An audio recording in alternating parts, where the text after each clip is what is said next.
Welcome to the Deucecast Extra.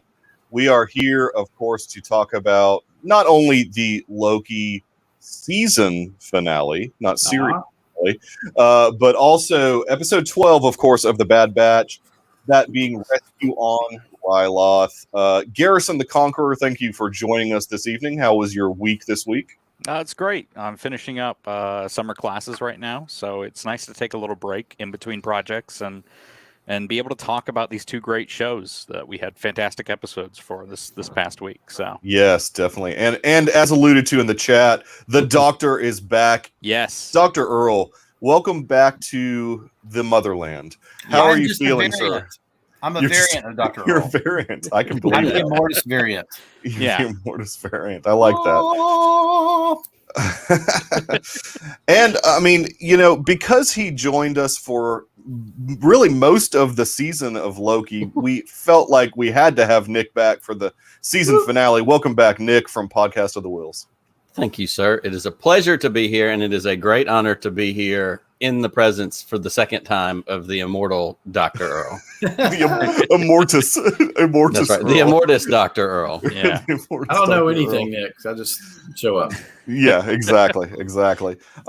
So yeah, as always, we'll start it off. Not that it's a lesser show, but we will start off, with the Bad Batch episode 12, Rescue on Ryloth. Really a fantastic episode. Yeah. We obviously we were in the midst of a two-parter here, which the Clone Wars did a lot of that. Rebels did a lot of that. Even Resistance dabbled in the two-parter every once in a while. Yeah, I know you wouldn't know. I know you don't need to do Resistance. So Garrison, just general thoughts about Rescue on Ryloth. It did a lot of what I thought it would do, where it was a two-parter where they would have to be called back. They were going to be resistant to doing the job, as we'll get to later. But I enjoyed it. I thought it was a fun episode, and it sets up for the rest of the season, which I liked. It sets up a thing that I was kind of hoping for the rest of the season. Interesting. Yeah. Immortus Earl, general thoughts on the episode. Yeah, I really enjoyed it. Of course, I loved seeing the Syndulla family again. Cham Syndulla, and then of course Hera. I mean, I love Rebels. It made me want to rewatch Rebels because that's like that's probably my favorite. Really? Yeah, it's my favorite. I like series. to hear that. Nick said this last week, and I was like, yes. I like to hear that. Yeah, Fetmatic. Fetmatic is a fan of that comment. He's giving me the hand clap. What is that? Is that a turkey? What is that? No, it was the wave, the hand clap. I don't know what it was. It's a turkey now, though. Fetmatic likes all Star Wars, so yeah. I mean, I know he was a fan of Rebels as well. And Nick, I mean, you being a fan of Rebels, obviously, a lot of the characters that were involved in Rebels. What's your general thought of this particular episode? The first time I watched this episode, to be perfectly honest, it was the first one in this series that I was just kind of meh about. Like, I just kind of was like, wow, whatever. But upon second rewatch and thinking more about it, like, it really is a great episode, and there's a lot more in it. And maybe it was because I watched it early on Friday and didn't, give it full shrift. So on rewatch, I really did like it. And like Earl, and I'm, the first one to tout the biggest flag I can for Rebels. Have seen it multiple times. It already makes me especially want to go back and rewatch the episode when Hera's dad shows up and they have those moments. And we talked about it last week with the accent and him saying you've forgotten who you were and all that. But just to get, that little slice. But again, it makes me nostalgic for Rebels in general, Chopper and Hera, and some of the little Easter eggs and nods they plugged into this episode that, point in the direction of Rebels. So it really was a good episode. I just needed a second time to let it settle in. Yeah, and I think that's my problem too, and I need to just stop doing this in general of trying to stay up till 2 a.m. Central Time and watch the episodes on Friday morning. It doesn't really do any favors to the show. Let me say something about that personally. Yeah. Because I would watch some of the Marvel shows at 3 a.m. here, Eastern Standard Time. I think it negatively affected my opinion towards some of the episodes of some of the shows, except for this week. But we'll get to that. Except for this week. Well, yeah, this week the trick is to not watch it at 2, watch it when you wake up first thing. Yes. Just don't go to social media first. Yes. Yeah, And then, exactly. because the seemingly unspoken Mandalorian spoiler rules of let things lie till Monday has gone out the window with all of this other stuff. Oh, like yeah. Loki and Bad Batch, both people are cranking it off at, as soon as they get done watching it, if they're done watching it. Yeah, and I think that hopefully the Wednesday night premieres will help that a bit, but people don't have like the weekend to just flood social media with stuff. But social media is a 24/7 beast right now anyway, so it doesn't matter, I guess, the day. But and I said this the other week too, and I'm disappointed, especially now that we're done with Loki for the time being. I really liked having something on Wednesday and something on Friday. Like it really made the week not feel as long, because right now it would be Loki Eve, excited about what tomorrow is going to be, but now I've got to wait 3 more days to get to Friday and Bad Batch. Yeah, totally. Well, let's dive into the episode a little bit and talk about some of the stuff that happened. I mean, we're kind of starting with a 2-parter. There's really not much time lapse between the 2 episodes. We're pretty much starting right away. Admiral Rampart has basically captured the Syndulla family. He's got Chamalini and Gobi in prison, basically, and basically threatening Hera if they don't tell him where she is. She's looking for Hera, obviously. She'd run off, right? With the Chopper. Well, yeah, she and Chopper had escaped in the speeder at the end of the last episode. But what's really interesting, and I think we saw shades of this in the previous episode, but we see more of a conflicted Captain Hauser. That was awesome. That's my favorite part. I like Hauser a lot. Yeah. I think this character is going to end up being a pretty big character. I think we're going to see more of Hauser in this series in general. I mean, Garrison, do you feel like maybe this guy's going to be pretty important to the series come the next few episodes? I don't know about the next few episodes. I don't know. I would say possibly. I will say the fact that he didn't get killed off at the end tells me that he's going to come back up and he's going to be used later. I'm always still worried that maybe there'll be like a season 2 and they'll leave that for something like that. But here's my thing. I was worried about that, but now I'm kind of interested in that. I don't know if they'll call it the Bad Batch. But certainly they will, won't they? Well, I don't know, because they could call it something different if it's going to be more based upon Hauser. It looks like Nick wants to say something. I'm developing a theory as I listen to you speak. Yeah, what's your thoughts? I would obviously welcome a second season. I would welcome more. I think for Hauser and what we're seeing, and again, I said somebody on text today that I know it's early and we've only seen him for like 2 episodes, but Hauser might be my second favorite clone behind Rex at this point. Like, I really like this character a lot, just right off the bat. And I'm not a huge clones person, so that's not necessarily it's not like I kicked out Fives and a bunch of other people. But I think that what we are setting up is potentially that Hauser could be the one to lead the Clone Rebellion if we get some version of the Clone Rebellion. Yes. And so what if season 2 or the next part of this is not called Bad Batch season 2, but it's also called Clone Wars, because it becomes a different version of the Clone Wars. It's the clones versus the Empire, and that I thought early on it was going to be a lot more to do with the Kaminoans. We're still not out of the ballpark on that yet. No. But the transition that we've kind of clearly been setting up, which is the transition away from clones into conscripted stormtroopers, and not this week, but next week, the episode title is War Mantle, which I think is going to have to play probably pretty big into what that looks like. And Garrison talked about that some last week.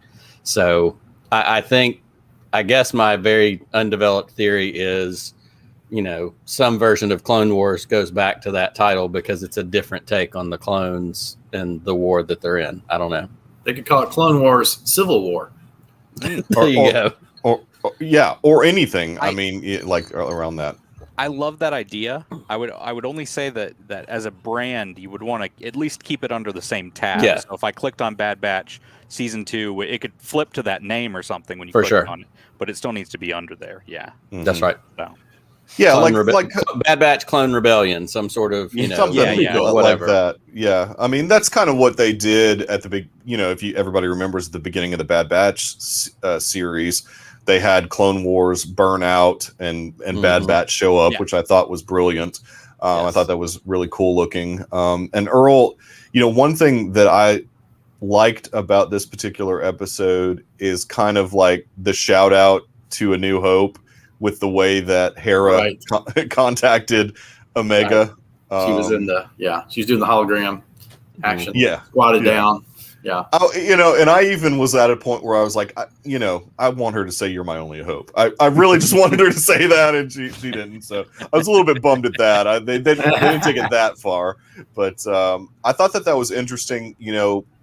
Again, that we kind of see Omega not being afraid to do her own thing, right? I mean, and give out this ability to communicate without telling her brothers, right? I mean, so she's very much her own person at this point. I mean, she's really developed throughout the season to be her own person, right? I mean, Earl, did you see some of that as well, or you thought some of that? I know you haven't been on, so these last several episodes. I've watched all the episodes. Yeah, I think she's very persuasive in getting the Bad Batch to agree to,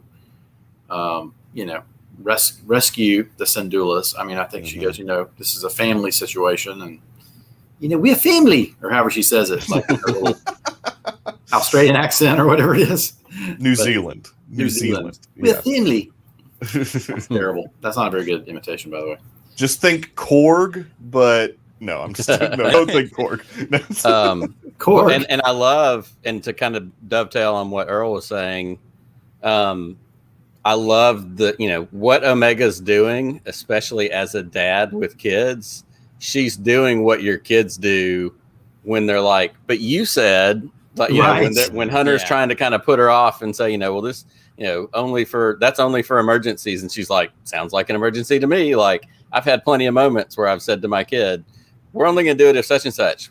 But didn't you do it yesterday? Damn it. Yes, I did. Like, kids are going to call you on your stuff, and they're going to. They don't forget anything. Trust me. And they don't forget anything. So I continue to love those familial and adolescent elements that they're building into some of this kind of stuff. And especially when she says, later on in the episode, when she's talking to Hera and she says, yeah, he's my brother. They all are. Like, that moment to me was also really, really special. Awesome. Yeah. Yeah. And just one thing, and this is sort of out of order of when we always do that anyways, but one funny thing that I thought, and I'm sure it was not intentional at all, but in fandom right now, or in some of the darker corners of fandom right now, there's the complaint that the galaxy is too small. I loved the line from Hunter. He says, it's a big galaxy. We can't jump at every. When he said that, I was like, yeah you tell him it's a big galaxy. I just thought that was because he's just trying to come up with excuses to not go back to Ryloth, just like a parent would. Well, we just can't. Like a we parent have this. would. We have that. But you said. But you said. Yeah, and Brian, I mean, you're right. I mean, I don't think that we're getting out of this season unscathed. I think there's going to be some loss somewhere. I don't know what. I mean, I think it'll be at the result of the guy who takes on the job at the end. Hauser? I think Crosshair is probably going to kill one of the Clone Force 99. Yeah, and that's interesting. Throughout all mechanisms of Star Wars, that the concept of redemption is there. If Kylo Ren can become redeemed, a person like Crosshair or Darth Vader, exactly, a person like Crosshair is certainly within the realm of being able to be redeemed. Now, he's got that chip going against him, though. Yes. That chip that controls a lot of what he's doing, and that's not easily changed. Although Hauser's seems to be malfunctioning, right? I mean, I have questions about this. I just wonder that the further away from the creation of any individual clone does their chip, start to go bad a little bit. But does it have to be a chip issue? I mean, because the chip is mainly about, well, I guess it's about them falling in line, but I always kind of just took it as Right. mainly a Jedi thing. Well, we had the theme at the beginning of the season, good soldiers follow orders. I mean, we've Yeah. had that repeated Yeah. quite a No, bit through. That's I mean, fair. and that's mainly a Crosshair thing. He's got that stuck in his mind. And even when Wrecker's chip was malfunctioning, good soldiers follow orders. I mean, that seemed like a thing that they were trying to at least explain to the audience, hey, these chips are pretty powerful. And so this Hauser character is really interesting. Well, and with Crosshairs, we know that kind of like Bucky at certain points, they threw him in the machine and scrambled him back up and cranked it up to 11, essentially. They juiced it up. Hit him some more. So he's in my mind, he's working in overdrive. So I kind of throw him, outside the general mix. But with Hauser, there was not a hesitation. Like from the beginning, he recognized what was going on was wrong. And even though you could see it in his face and he stayed behind Rampart and he, up until that point when he says, I'm trying to get you out of here to Cham and, the rest of those folks. But then the other ones, he stands there and he gives his impassioned speech, like we said, jumping around at the end, and half of them throw their stuff down and like, yeah, you're right. This isn't right. And I had some questions because I thought, well, Order 66, my mind just goes to Jedi. But it is. Sure, that's what I thought too. But it says in Order 66, and I went and Wikipedia, I guess confirmed this, that it's Jedi, but also clones who disobey. Yeah, that's so there is, there is that other season. Yeah, that's my bad. Yeah, the other side of that. And so, of course, they do come in and, he says arrest them. And so the other ones arrest them and, cart them off for the time being. But I am very interested in, and I tried to float a theory to a buddy of mine over text messages today, that what if the reason Hauser has the really good hair is because somehow Rex got to him and he doesn't have a chip and the hair is covering up the scar. But I think the positioning is wrong because he has the really shaved sides with the hair on top. So I don't think that's it, but I'm still intrigued. And I think that's also part of the reason I'm drawn to Hauser is, what makes him different, even though in theory he has a chip. And I think that, and Earl, you may agree or disagree with this, but I think that his loyalty to the Syndulla family, right? I mean, has a lot to do with perhaps why that chip is not working as well as perhaps maybe the other chips would. He's got this intense loyalty to Cham and Eleni Syndulla. He's been there during the separatist stuff. I mean, and so Earl, from your I think that's a good point. That maybe the bonds he's made with that family fighting on their side, now it's hard for him to flip his loyalty so fast with the rise of the Empire. Well, and we saw it with Rex and Ahsoka at the end of season 7. He struggled in those initial moments with making the decision but knowing it wasn't right, and we kind of got a more physical representation of that. And Hauser's may be, he may be an older clone. He may, there could be any number of things that, 2 sentences of exposition could solve that at the beginning of next week or whatever. But it's still very interesting regardless. Yeah.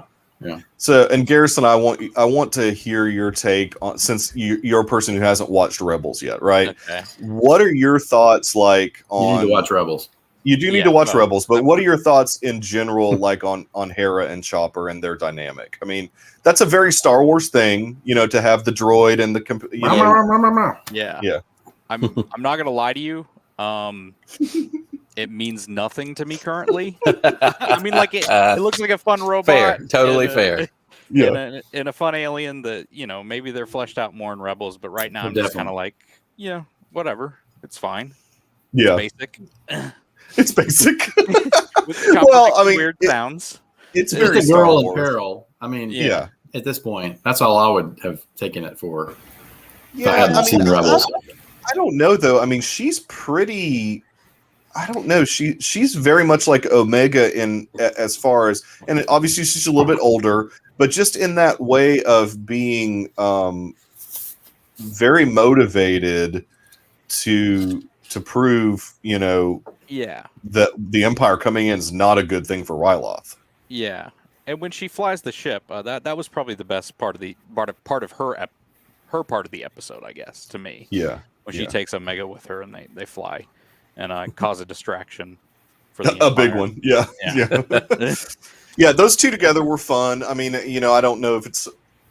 Yeah, there's always the line, I'm sure I'll see you again, or there's always those lines in these episodes that, I guess we'll get to see these characters together again at some point. I don't know if it'll be in this season, but I mean, I don't think it's an accident that they're putting Hera in this episode with Omega. I think that we're going to get to see them down the line together at some point. I mean, well, and who did we see at the beginning of this whole series was Kanan. So mhm. are they going to meet as kids?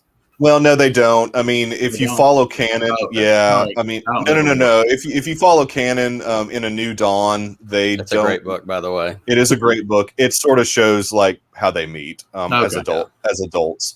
Now, who knows if books don't mean anything anymore? There's been some stuff to contradict things, Well, ask Leland Chi, the holocron keeper himself, Leland Chi. So I don't know. I mean, I think that Omega is going to be in a live action series. I think we're going to see a lot more of this Omega character. I don't think this character is just going to be a one and done type of thing. Yeah, I agree. I wonder, do you think, you're saying in a live action series, do you think that they age her up and maybe put her in the Mandalorian stuff that's going on right now? Or what do you I think that there's a strong possibility we could see her in Book of Boba Fett, but really? I mean, yeah. I mean, they're what, brother and sister technically. I mean, where did she go during the, 4, where 5, does any 6? character go during anything? I mean, it's fun. Like I said, watching the MCU with Charlotte, she's like, why is this character not helping in this situation? Well, they're away somewhere. Yeah, they're busy. They're busy. It's just, where And does every any now and character then, go? every now and then, the writers think to solve that by having Nick Fury say, "Oh, she's off dealing with other problems." Yeah, Right, why is exactly. Captain Marvel not helping for like 20 Exactly. movies? Exactly. Yeah, exactly. And they Who's have the solving one. all the problems, right? Well, and she's Oh, got, yeah. of course, that one Yeah. line. Well, there's She other says, things going on. Yes. Yeah. Well, and she says, not all those Other other worlds. worlds have you guys. Exactly. So, anyways, that was a tangent, but a warranted one, because that happens in Star Wars just like it does in Marvel. I mean, where have all these characters gone? What is Roth saying here? What's going? He's saying Leland follows him on Instagram. Oh, well, that's neat. Well, I went to a panel where he talked about G very nice to Canon see that. and all kinds of stuff. I've got a picture with him holding a holocron. Yeah. Because the guy just walked, when everybody wants a photo op, he pulls a holocron out and just has it for every photo op that he does, because he's the holocron keeper. That's right. Why not? It's interesting. I also love, just to continue the droid conversation, I'm really starting to like Gonki a lot. I think Gonki is a really fun character, and I enjoy just the jovial moments with Gonki and Omega. I think that's pretty fun stuff. So he's defective. Yes. Right. They all Just are. like the Bad Batch. Yeah. just Mhm. like She Omega said, "That's says, okay. So are we." We're all defective. Exactly. Oh, that made me so happy. It did. So yeah, Admiral Rampart, not a happy camper. In the end, I mean, I feel like Rampart's getting stiff pressure from upper management to get some stuff done. Yeah. I think so also. And it doesn't help that now he's got a refinery that's completely destroyed. Well, for the most part, there was definitely a lot of damage to this refinery, which Their they're defenses basically were blown. Defenses were blown. Yeah, exactly. And we're not sure what they're refining there or making there, but they're using all these.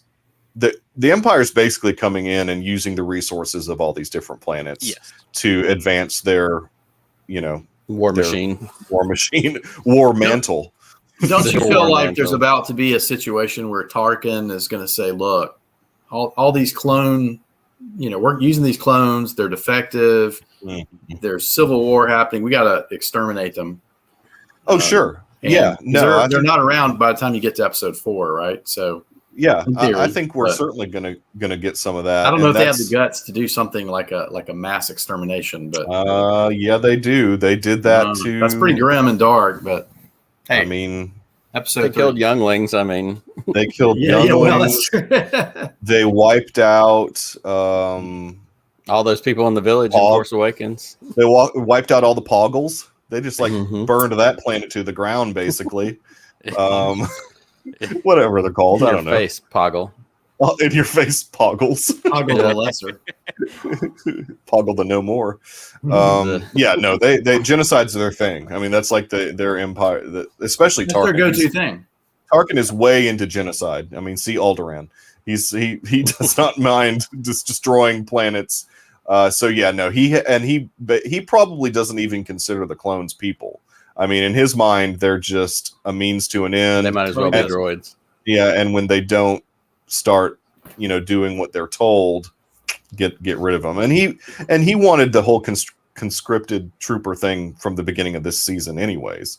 Yeah. I mean, he didn't want anything to do with any of that. Garrison, anything else that we missed in this particular episode?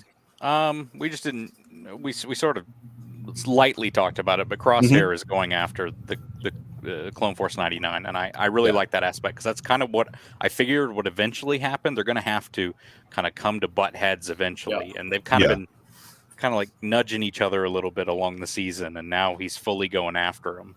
He's basically going to finally become. Is it Colonel Taggart that chased the A-Team? Yes. Is it? Is it Taggart? Yeah. I don't know where I got that from, but he's basically going to be Taggart now, chasing the A-Team. I think you may see a situation where he winds up killing one of the Clone Force guys, and maybe even has his chip pulled out not long after that kind of thing, and then comes to the realization that he killed one of his own. Such guilt. Yeah, that's what I feel like they're going to do. But yeah, I mean, I think that they need to not shy away from having Crosshair kill somebody. I mean, I think that certainly needs to happen, right? I mean, because if they don't do that, then you don't need to wait to do that in like a second season or something. I mean, I think they need to have that happen now. Maybe it's the final episode of the season and Echo buys it, at Crosshair's hand, or Tech, one of those characters that. Yeah. It's probably not going to be Echo because they went out of their way. It's probably Tech. The most likely is Tech, because Wrecker's pretty beloved. Echo kind of fills the void for Tech in terms of technology, literally. And Hunter is too much of the leader of that team.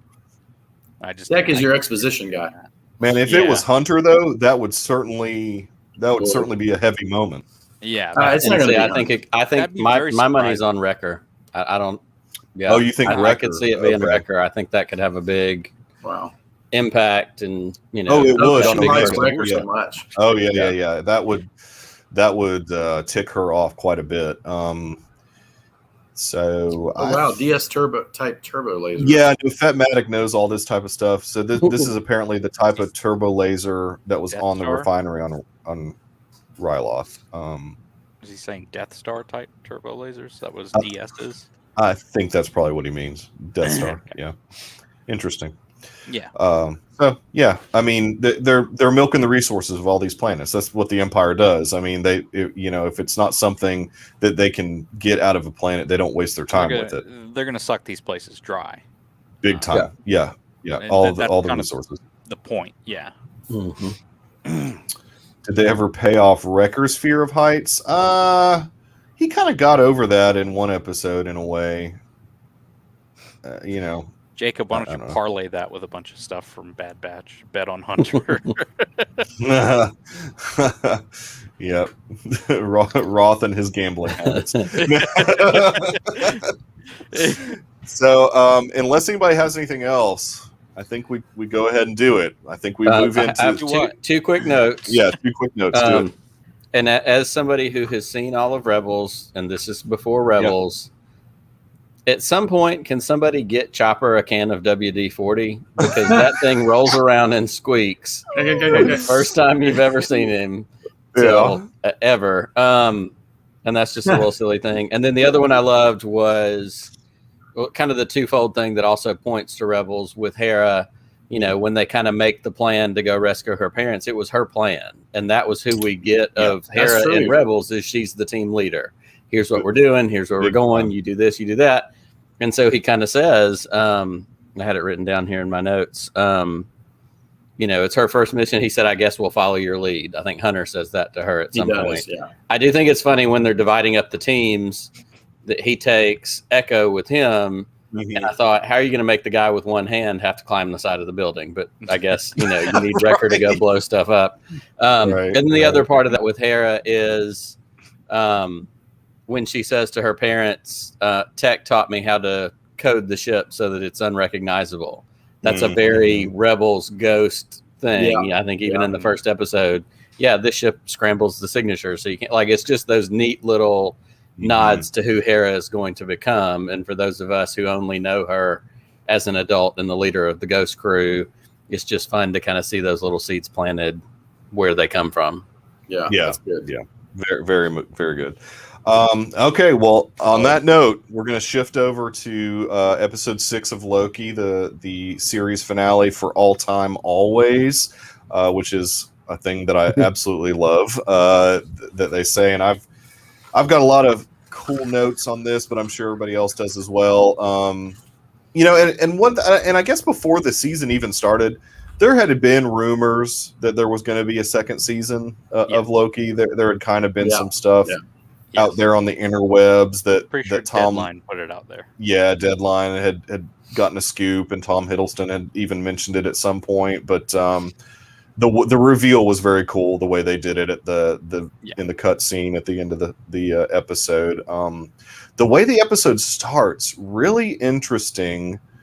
Very Rise of Skywalker with all the voices. Very cool. They had all this. Yes. Yeah. And it was a transition in the first half from Marvel stuff to that kind of second half of it, real life stuff. And I kind of wrote down and jotted down that second half. You have Neil Armstrong, Greta Thunberg, Malala, Nelson Mandela, and then it says Woman, Vision, Maya Angelou. And then the last one is when Sylvie says, "Open your eyes," and you kind of feel like they're leading back to the end of the last episode. Yeah, right. And how dare they, in the closed captioning, not give us every single character that was talking in that? Now, it did get frantic towards the very end of the Marvel stuff, where I think you hear Tony Stark for a second. Right. I mean, that part bled together. Yeah, like a split second, and then I watched a 10-minute breakdown of all of it. It's the beginning is Tony Stark. It's his repulsor firing up. Oh, okay. I didn't even catch that.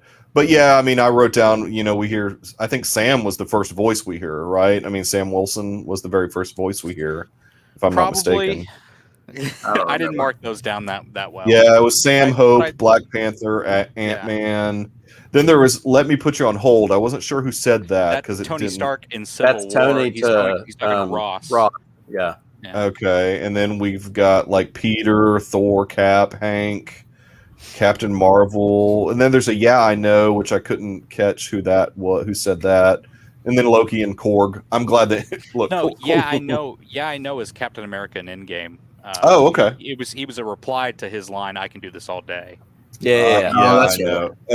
Both Cap. Okay, I got you. Yep. Makes sense. And then Korg. I love the inclusion of Korg in anything. So, the Korg and Deadpool thing, by the way, good gracious, such silliness.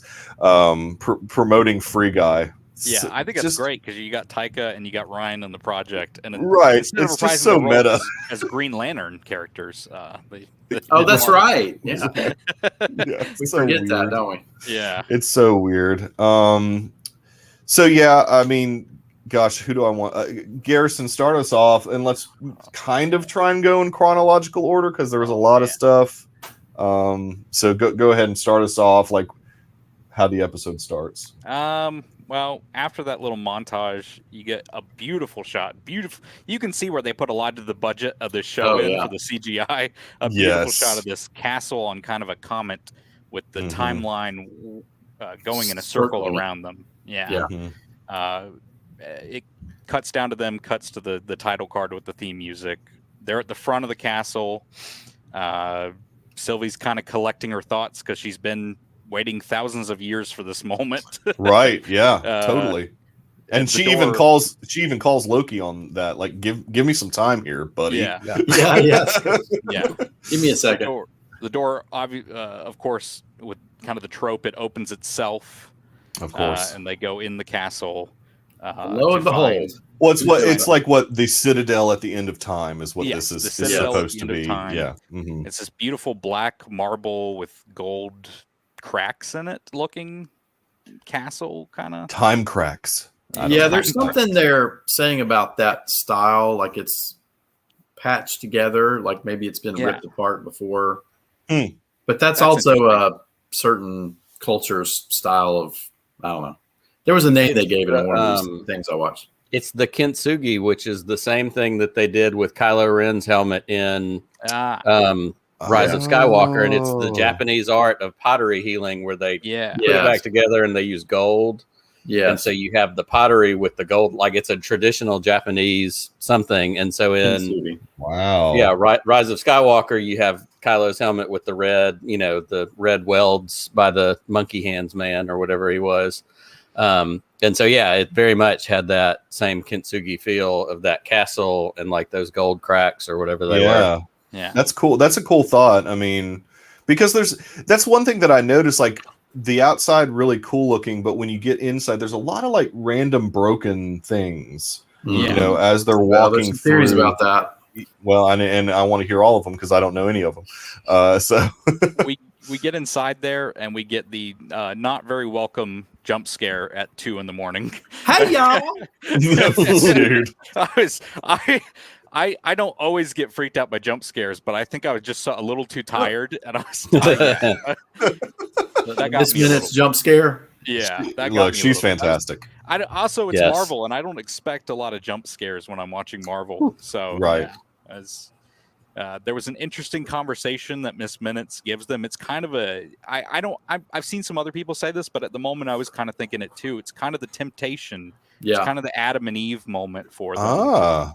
But they don't eat the fruit. So right.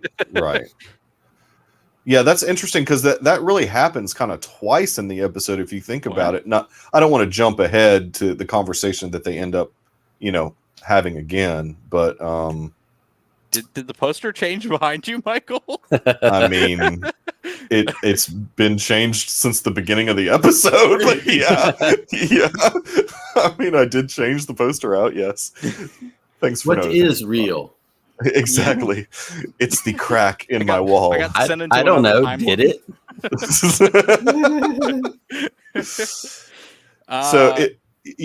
Go ahead. I was going to say, we get our introduction. We get the first time we hear He Who Remains in the castle, as Miss Minutes mentions that to them. Yeah, he right who away. Remains lives here, and that he can put you back in the timeline together if you want. Mm-hmm. You can be a king. You can kill Thanos. You can get the Infinity Gauntlet. And you, Sylvie, can have happy memories, to which they reply it's fiction, and that they write their own destiny now, which I think is a good line. And then Miss Minutes snaps back at them. I think I tried to take my notes in order, so I don't think I'm jumping ahead. But there was some point in this dialogue when Sylvie and Loki are going back and forth early on, when she's kind of irritated with him, and I noticed that she says, "I was pruned before you ever even existed." Yeah, and that line stood out to me. That's at the door before they go in. Yeah. Okay, that was at that point. So for some reason that line stood out. It makes sense that you could have Lokis of different ages because obviously we saw Kid Loki and all the others. In fact, for some reason it felt heavier when she said it that time. No, it did. Yeah, you're right. Totally. The actor who played Kid Loki said his version has been around for thousands of years, and I think he said his was the oldest. I don't know if that's canon right now. I love like all these actors because there was another actor that said something like revealing things that aren't even in the show. It was the guy that was in. Oh, well, never mind. You haven't seen Captain Marvel yet, so I won't say that. But all these Marvel actors like saying. Yeah, Black, but that's what I meant. Yeah. Saying like random things. Like, I'm this person, and I'm like, no, we're not going to just believe you that you're this person. You're but don't spoil it. But you know who I'm talking about. Well, he wouldn't even get that from the movie. But yeah. You know what I'm talking about. Yeah, I know what you're talking about. So, Earl, jump in. We're at this point where pretty much like Kang is. Well, whatever we want to call him, he who remains is just leading them along the way through the castle. It's Well, very we don't know anything of that. Yeah, very tropey, very as soon as tropey. Miss Minutes disappears, right, the door's open. Is that Yeah, right? the door. Exactly. That's what I'm As saying. soon Like as Miss Minutes disappears, we cut to Renslayer, Oh, Right. yes, we go back. who and looks at the cup stain. yeah, And then she's thinking melancholy. about She's Mobius. melancholy. Yeah. Yeah. I mean, Miss Minutes pops in and tells her that she can't give her the files. He doesn't want her to have, the files she wants to have, but he thinks these files will be more useful. Kind of menacing, because we realize at that moment that Renslayer, though she knows a lot, she still doesn't know everything, and she's being kind of withheld information about the creation of the TVA. well, and I love that, and this is again more tropes, and that's fine. I mean, we've all seen so many different shows that all this stuff seems like kind of common to us, but Miss Minutes ends up being a character who knows more than Renslayer, right? I mean, she is almost like the right hand person to he who remains, kind of in a way. She's pretty much almost like a projection. I mean, I know she's kind of separate from him, but she's almost like a projection of him in a way, because she does his bidding the entire time. So yeah, and I like that. I mean, again, it's we've seen that throughout all these shows that we've watched over the years. She's almost like a database for the whole experience of the timeline or something, because or at least that's her role, is sort of your Clippy, like with Microsoft. except more powerful. Except more powerful, yeah. Nick, kind of like one thing that we see that kind of confused me a little bit is Renslayer basically being told, about he who remains in a way, right? Miss Minutes kind of drops that, and she's like, what are you talking about? Who are you talking about? And we then see Mobius sort of come in and hold up the pen, like, we know who you are. What is that all about? To me, it's the variant thing, and it's, we get that scene where B20 goes, back to the high school, where Renslayer was apparently, or B19. I'm sorry. Yeah, is that right? I don't know. 15. B15. Okay. Yeah. We'll get it. Yeah. Yeah. Variants and numbers. I'm not good with math. And they go back to 2018. Yeah. Right. They go back to 2018. So they're in this school Fremont, where Ohio. Renslayer is, apparently a principal of some sort. And it's obviously the device for B15 to show the other hunters, hey, just wait, she's about to come in. Like, it's a, you need to listen to me, and this is how I'm going to get you to listen to me. But when she's in her office, Loki's in there, like you said, you have Miss Minutes, she sent her to get all the information on the history of the time TVA. And she comes back and she says, "This isn't what I asked for." And she said he thinks this would be better, or whatever. Right. So that's that nod Who's towards he? the he.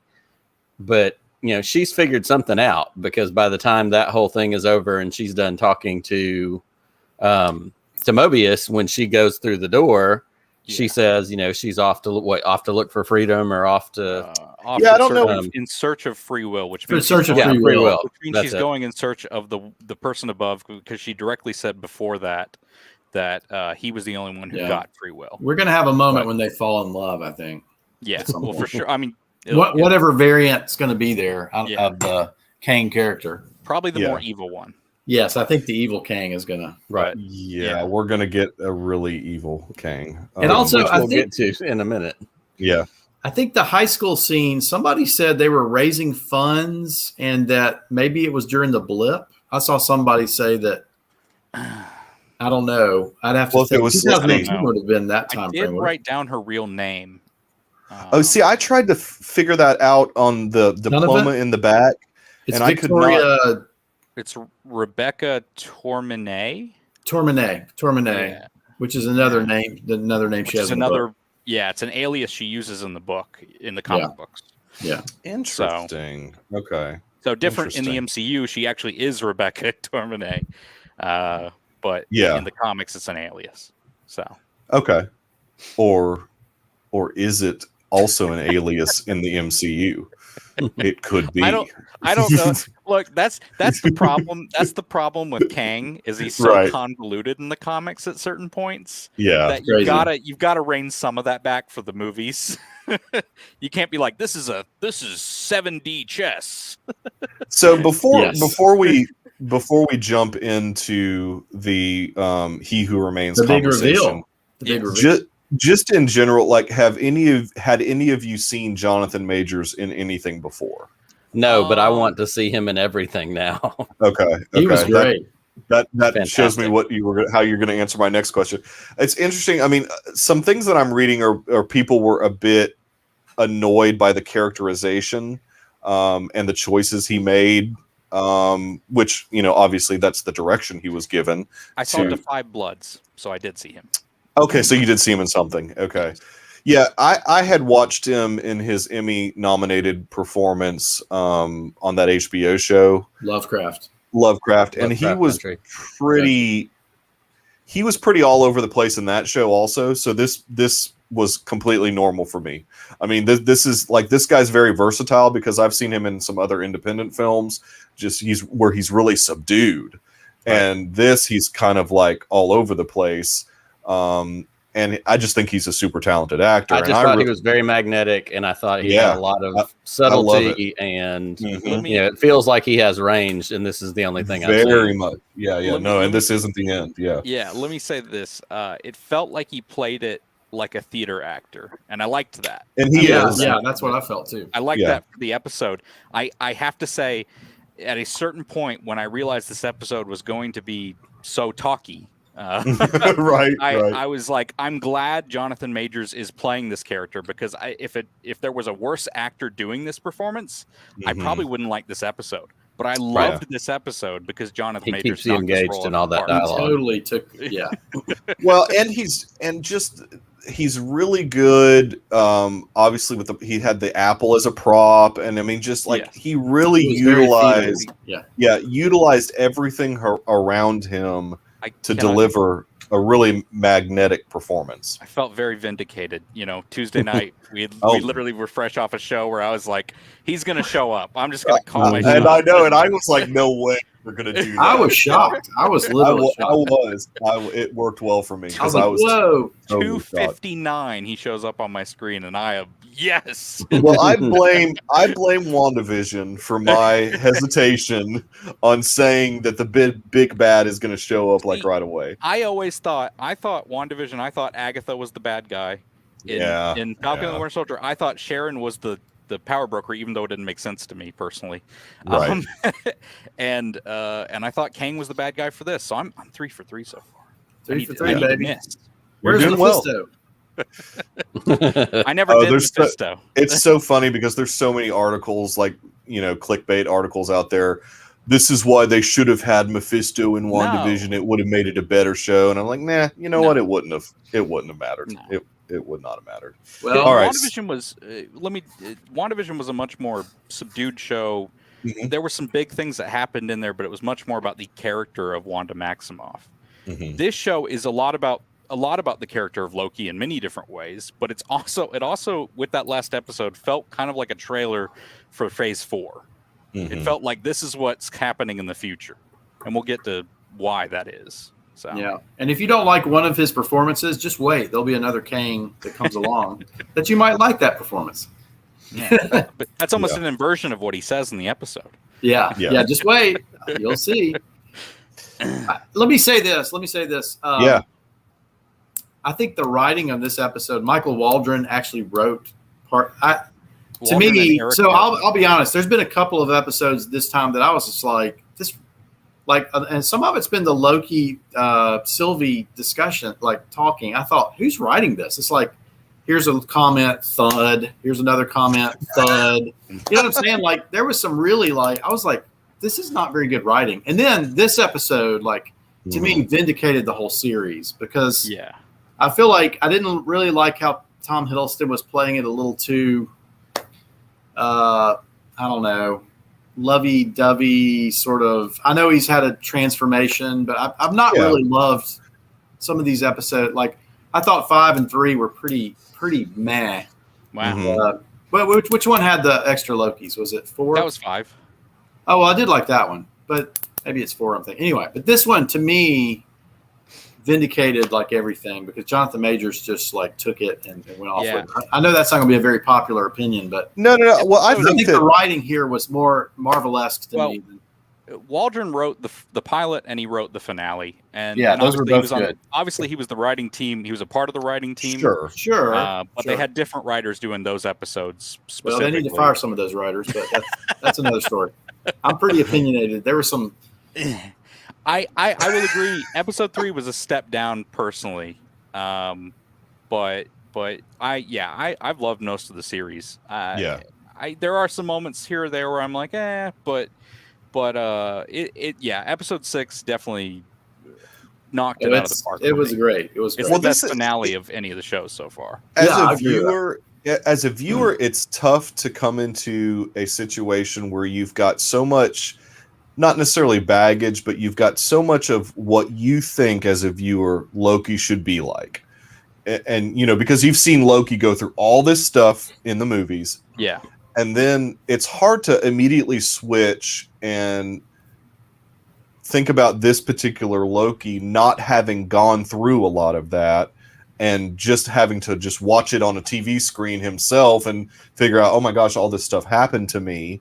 And it changes. To do that. It changes his characterization. And I think his guard's down in a lot of this series. I think as a character, Loki's guard's down and he becomes quite smitten with Sylvie. And it just kind of is abnormal to him because he's never allowed himself to do that. But I think Mobius had a lot to do with him allowing himself to have feelings for somebody like this that he's never really, from the Loki we know, he's always just been kind of a trickster. He's never really, we've never really seen this side of Loki before. So I don't know. I kind of, and I certainly see what you're saying with some of the writing, but I think it, quite exactly, Roth, quite smitten with himself, right? I mean, but still, I mean, he's smitten with this version of himself. It feels. Mikey very much knows how I felt about Sylvie and Loki initially. Yeah. I didn't necessarily express that on the live streams, but I had kind of come around by the time we had started to record the episode. So I've kind of come around on that because it is a very Loki thing to fall in love with himself. Oh, sure. Yeah. But at first I didn't love the way they did it. No, I didn't. But I Nick, think the way they built on it was pretty good. I'm hoping. But I like her character now. I like. Yeah. I do too, and we'll talk about her ending.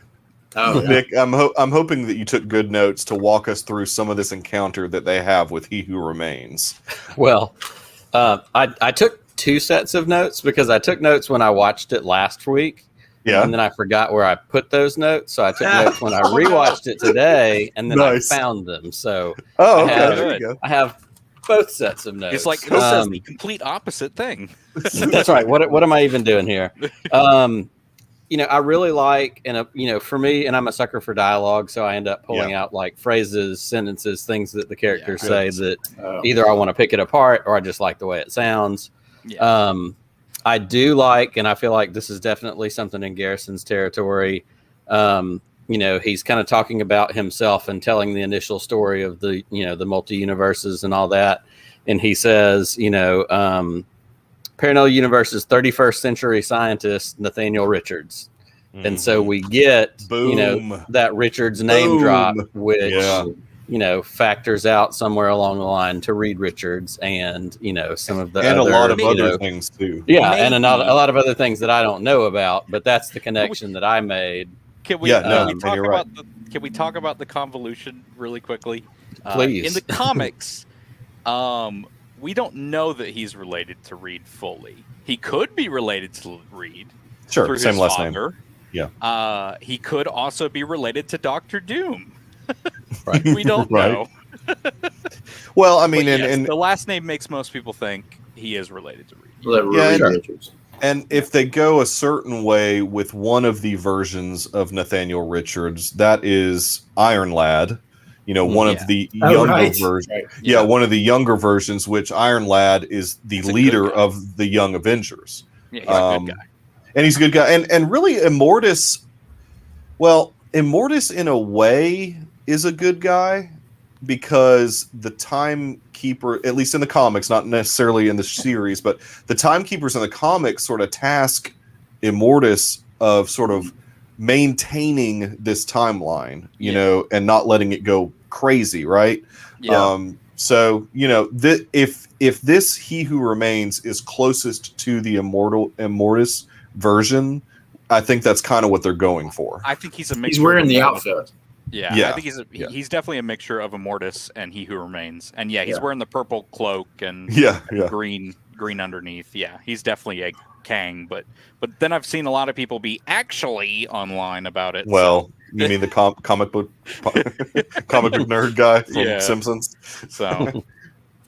So Nick, some more. Yeah, what's some of the stuff that they went through? Some of the other stuff. Because it was a great conversation.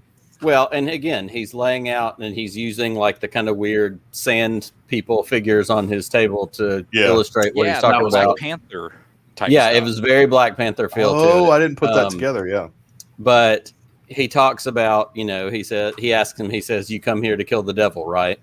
And then, he talks about stifling order versus uncontrolled chaos. Cataclysmic chaos. Cataclysmic chaos. That's right. Yeah. And then he says, "We're all villains here. We're all, at some different point in this story and offering them the choice.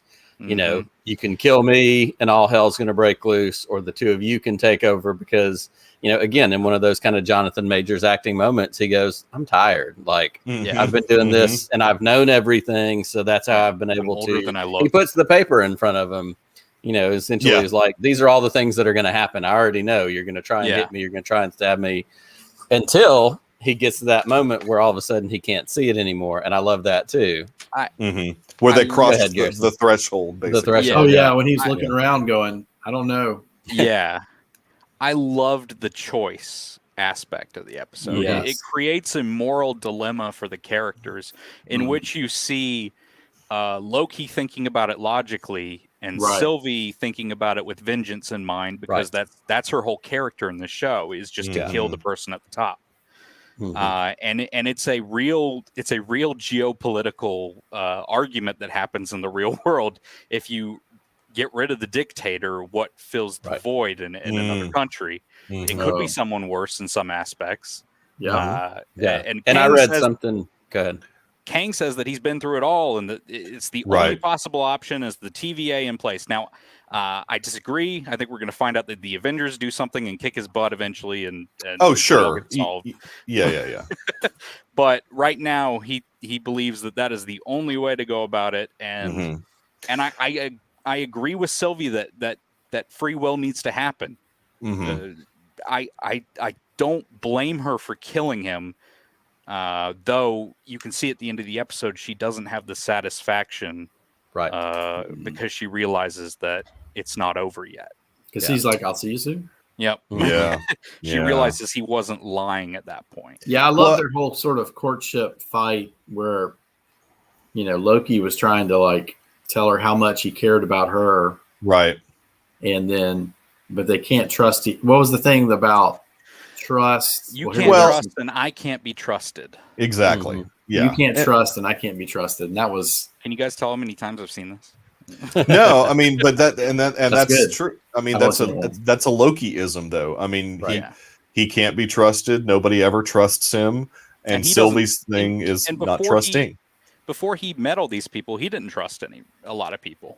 Right. He wasn't very trusting of the TVA. He wasn't very trusting of Mobius until, and he meets Sylvie. He becomes more trusting of Mobius over time. And he really, really becomes trusting of Sylvie until that fight in the Citadel.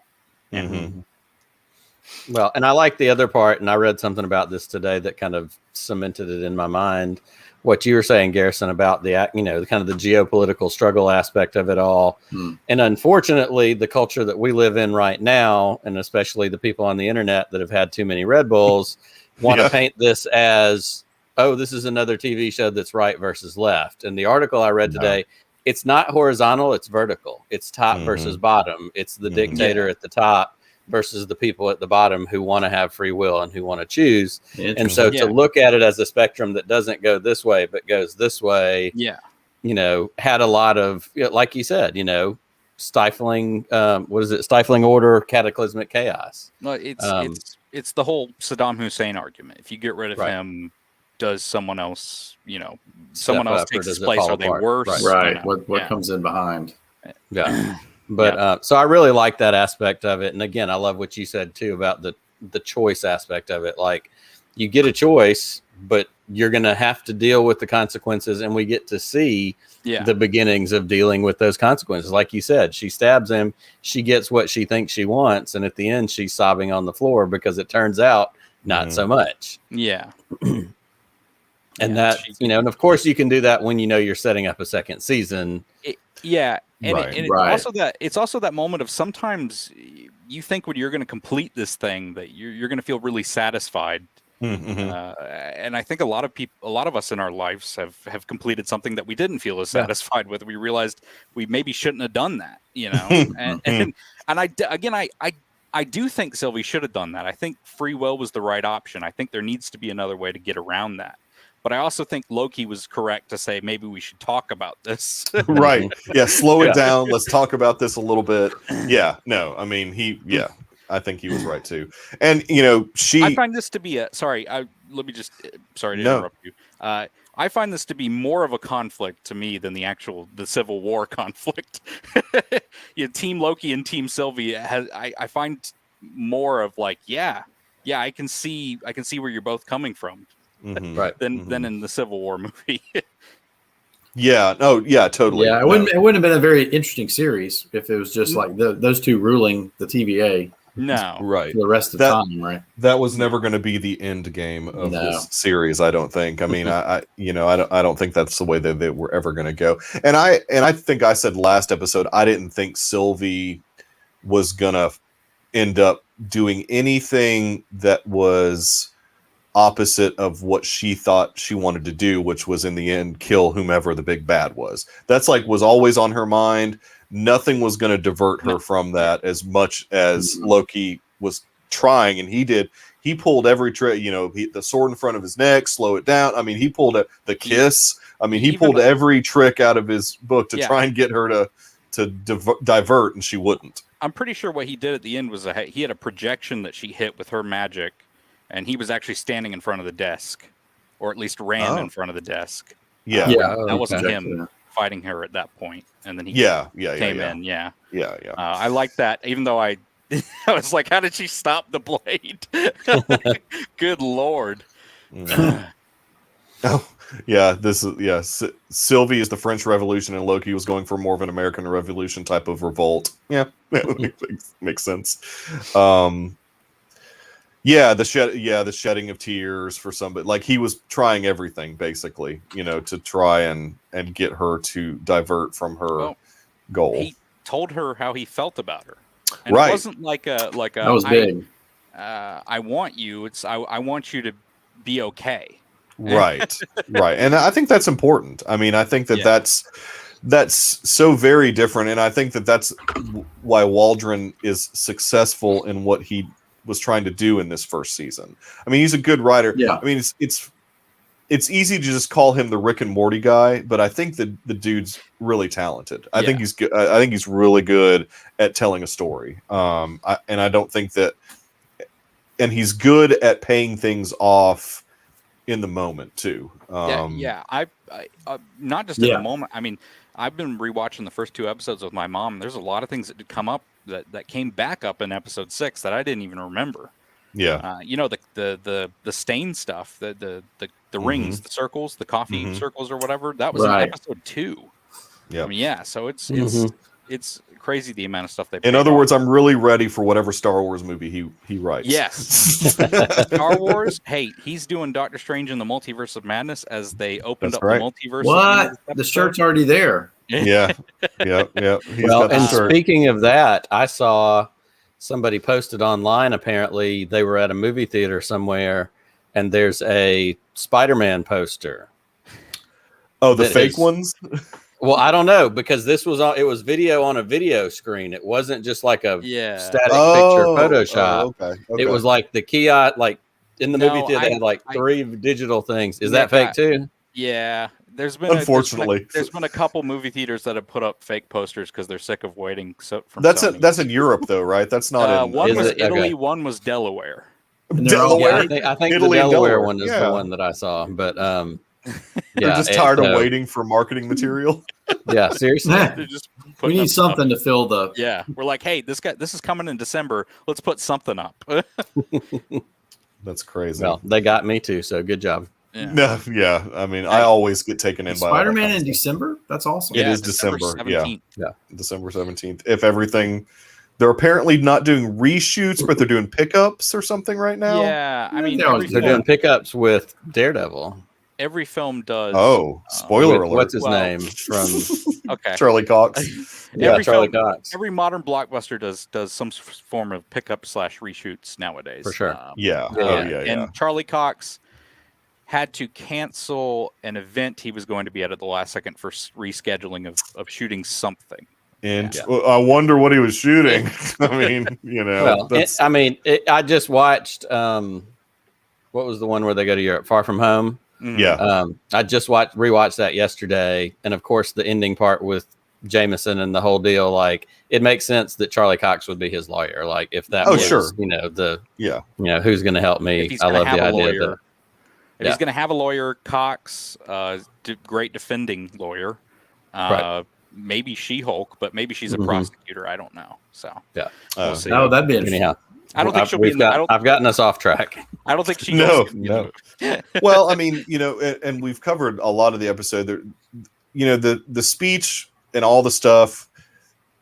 I think we can believe everything that he who remains was saying. I mean, I think that I don't think he was lying about any of it. I think that he was being truthful about most of what he was saying. I think he was. Yeah. Now, I guess what we don't know is if he, for lack of a better way to put it, was he Kang Prime. He says he is, but I don't know if he really was. I mean, was he really the first one in the 31st century to discover the multiverses? But who knows? He has gone crazy. I mean, that's for sure. He's acting kind of like your isolated mad god. Who's been locked away in that tower for years. The Citadel, for lifetimes. Yeah, I mean, so it's I think the next time we meet Kang, he's going to be a lot more stoic and a lot more serious. I think it's going to be Kang the Conqueror, don't you? Yeah. Probably. Well, the statue is the Conqueror. He's got the outfit on. At the TVA. I'm sure we may see more iterations. Speaking of which, I love that twist ending where. Well, and we're not at the same TVA, obviously, because Mobius doesn't recognize. Well, that's interesting. Well, because so I read a thing that said as soon as she killed him and the choice was made, the only people whose timeline didn't reset was only like 2 or 3 people. So like that may be still the same Mobius and the same B-15 or whoever, but it reset automatically. So only like 3 people know what's really going on.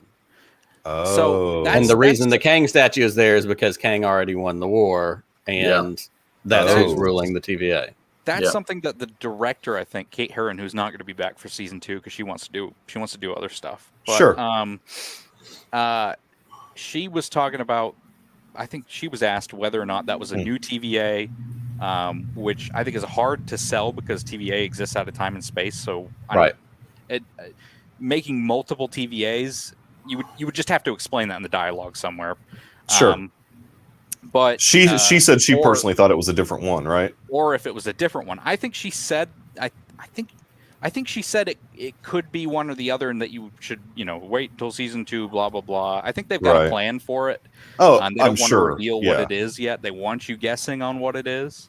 Right. So but it seemed like she leaned towards more of a new TVA. Yeah. So I don't know. I thought it was the timeline changed at the TVA, that Kang won the war, the Conqueror won the war, and that he had his statue up in the Marriott Marquis in Atlanta.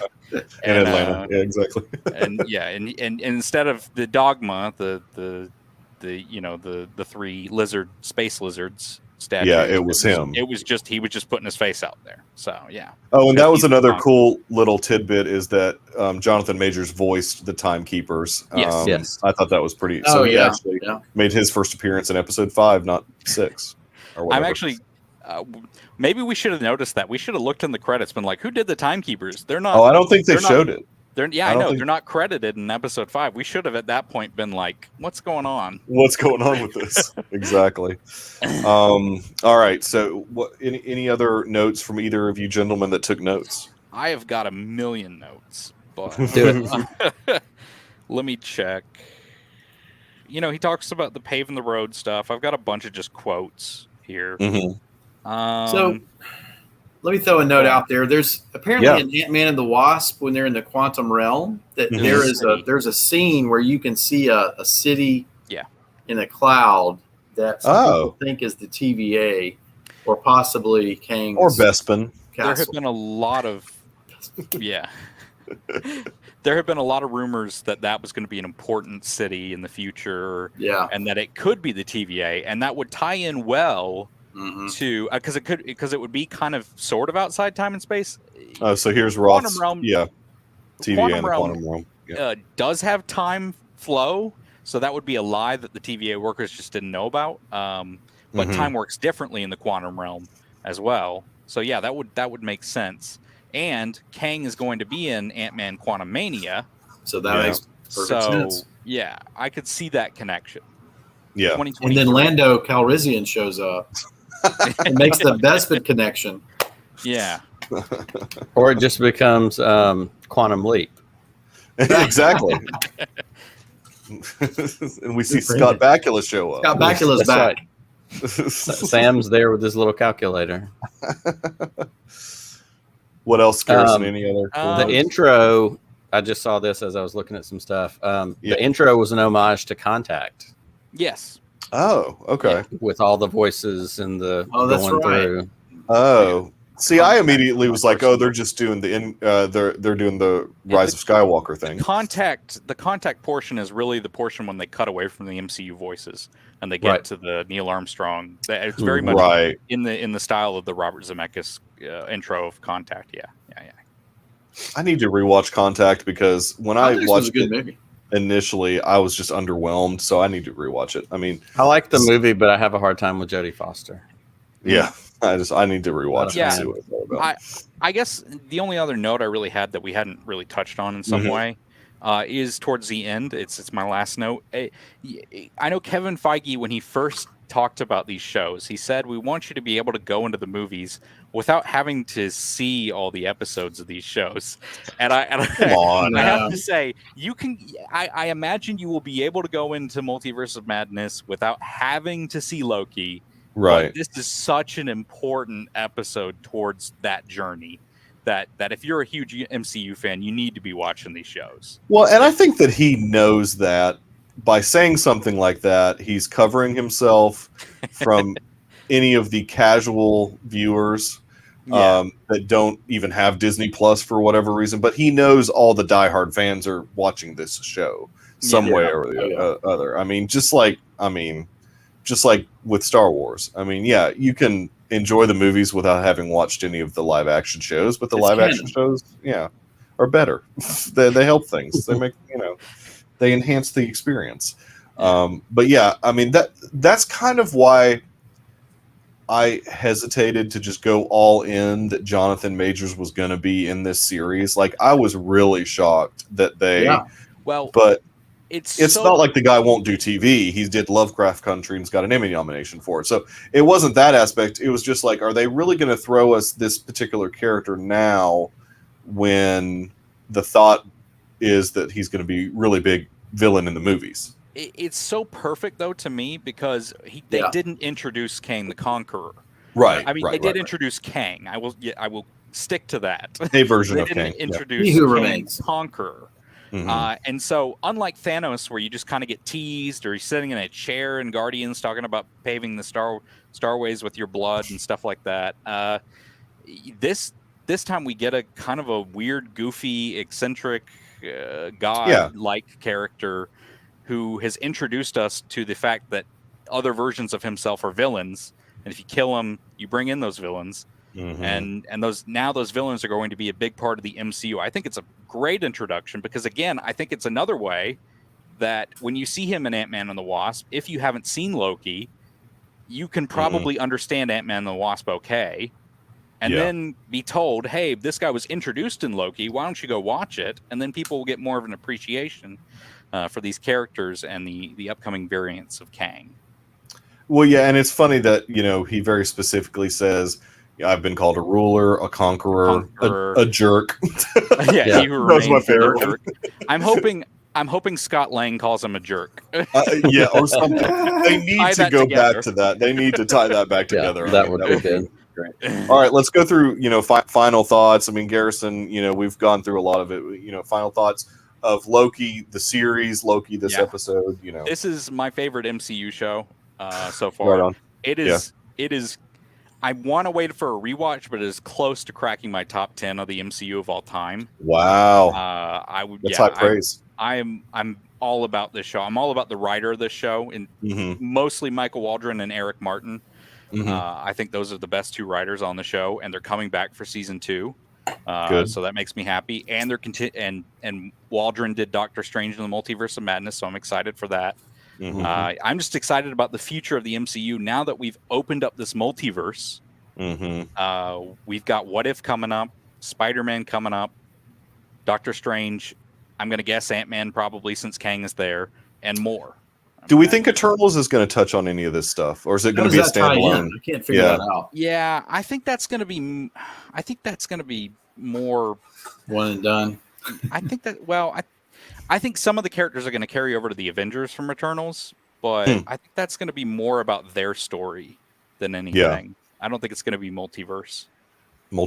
And I think Shang-Chi is going to tie into whatever Contessa Valentina Allegra de Fontaine is doing. I think she's probably going to recruit. I personally think she's going to recruit Abomination from that movie, but that's just my fan theory. Well, yeah, I mean, he was part of the Thunderbolts, wasn't he? I mean, Abomination. He's a part of one of those bad Thunderbolts teams. Yeah. Anyways, Earl, final thoughts. Well, again, I thought the series was uneven. I did love the last episode, and I love that it set up the multiverse. Yeah. I thought some of the Sylvie Loki dialogue could have been better throughout. I think for me that WandaVision is still the best show so far. Yeah. I know that's not a popular it's popular view on this podcast, but I think it's been the most consistently even it's my second with favorite. The best acting. So that's my take. I'm looking forward to see where this goes. I love Jonathan Majors, though. I love this. That was my first time to see him act, and I was very pleased that he's a solid actor. I know you've been pushing Lovecraft Country for a while, Mikey. So, well, look, that show is really strange. I don't even know if I'd really recommend it. I think Rhett asked me about it, and I don't even know if I can recommend it. It's a really weird show. Okay, Nick, who remains. Final thoughts. Nick, who remains. Yeah, I mean, I really liked it. I will go ahead and be the third dissenting party. I honestly think at this point, I think Falcon and Winter Soldier has been my favorite of the three. Okay. Wow. Right. Yeah. Obviously, different things appeal to different people. I don't dislike this by any stretch. And, the parts that I really like about this are the dialogue and those big dialogue heavy scenes and kind of building.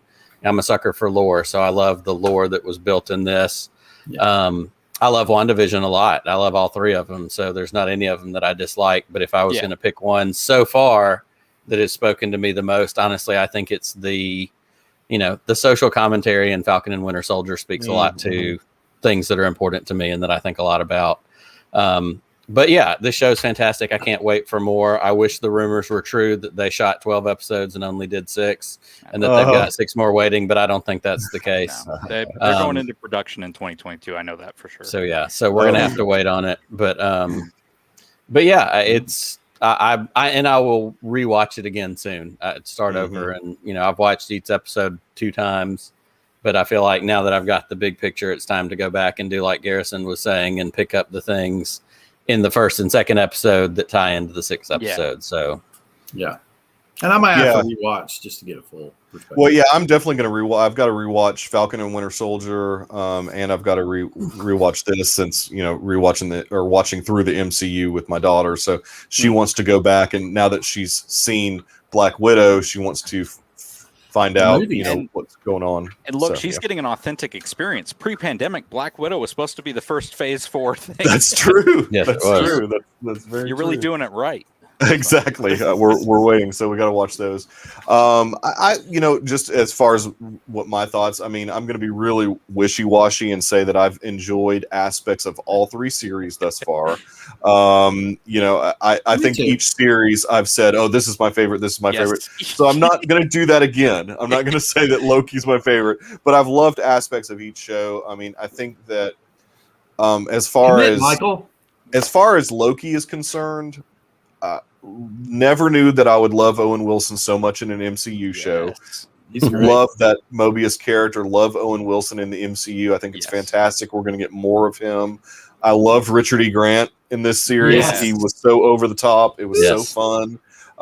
And then getting a little bit of Jonathan Majors in the final episode was fantastic as well. So, I mean, I think that, all these shows have been top notch, and they're all have been really good in different ways. And so I'm very much looking forward to, I guess, What If will be a little bit different. And, we're going to do that on Deucecast Extra. We'll go through What If, but it'll be very different. When does that start? Is it 2 weeks? Very soon. It's like on the 11th? It's the 11th, August 11th. So they'll probably do an assembled for this They're going to do an assembled this week. This week, actually. Tomorrow. Tomorrow is wow. Wow. Really, wow. Oh, yeah. Sorry, that's not very good of a No, that's what Roth wants. He wants your bad impersonations. Wow. That was pretty good. Who did that one? Was that you, Nick? That was good. Nick did a really good one, actually. Yeah, that was good. So anyways, I again, really appreciate you 3 gentlemen participating in this. It's been really fun.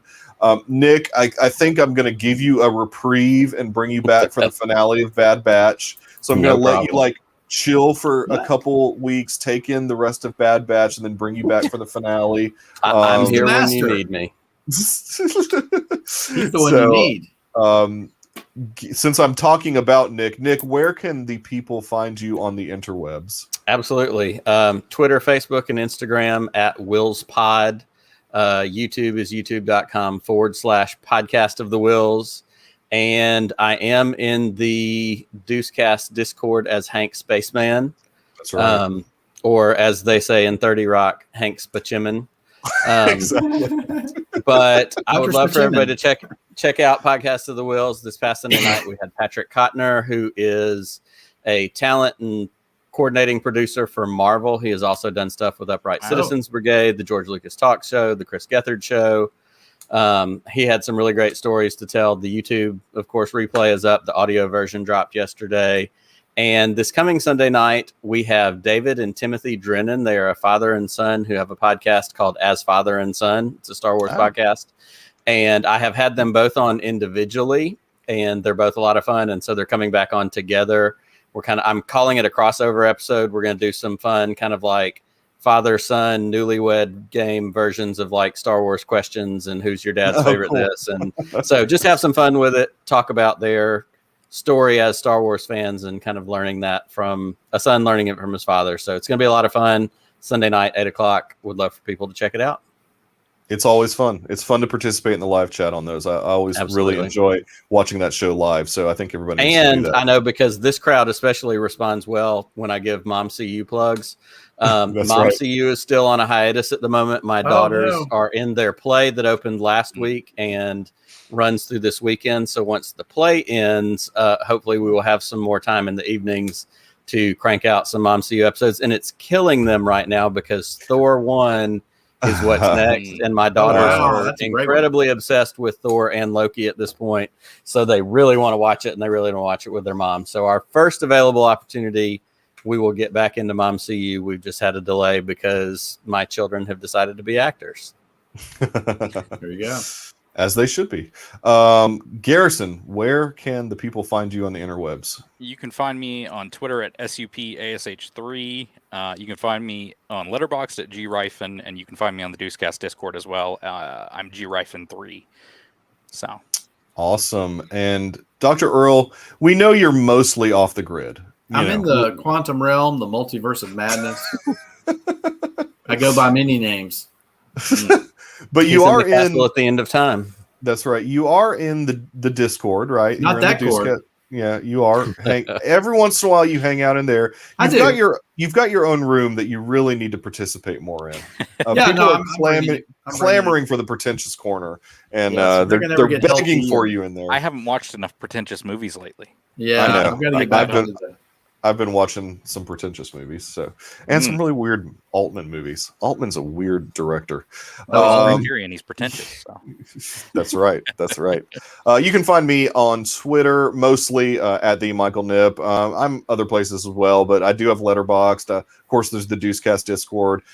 We are continuing our summer movie series with the regular Deucecast movie show. We'll, of course, have an episode that releases tomorrow with a really fun guest that everybody will enjoy. And then we will be recording our Reflections episodes very soon to talk about all the crazy Altman movies I have seen. So again, really appreciate everyone in the live chat joining us. It makes this a lot more fun for us. And we will be back next week. Probably a shorter episode, I'm guessing, but we will be back next week for episode 13 of The Bad Batch, which we assume is called Infested. That's what IMDb tells me, is that it's called Infested. I have no idea what this could be about. This could be about Poggle the Lesser. I don't know.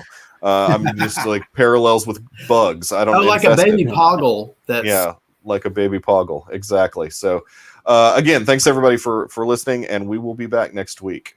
Have a good evening.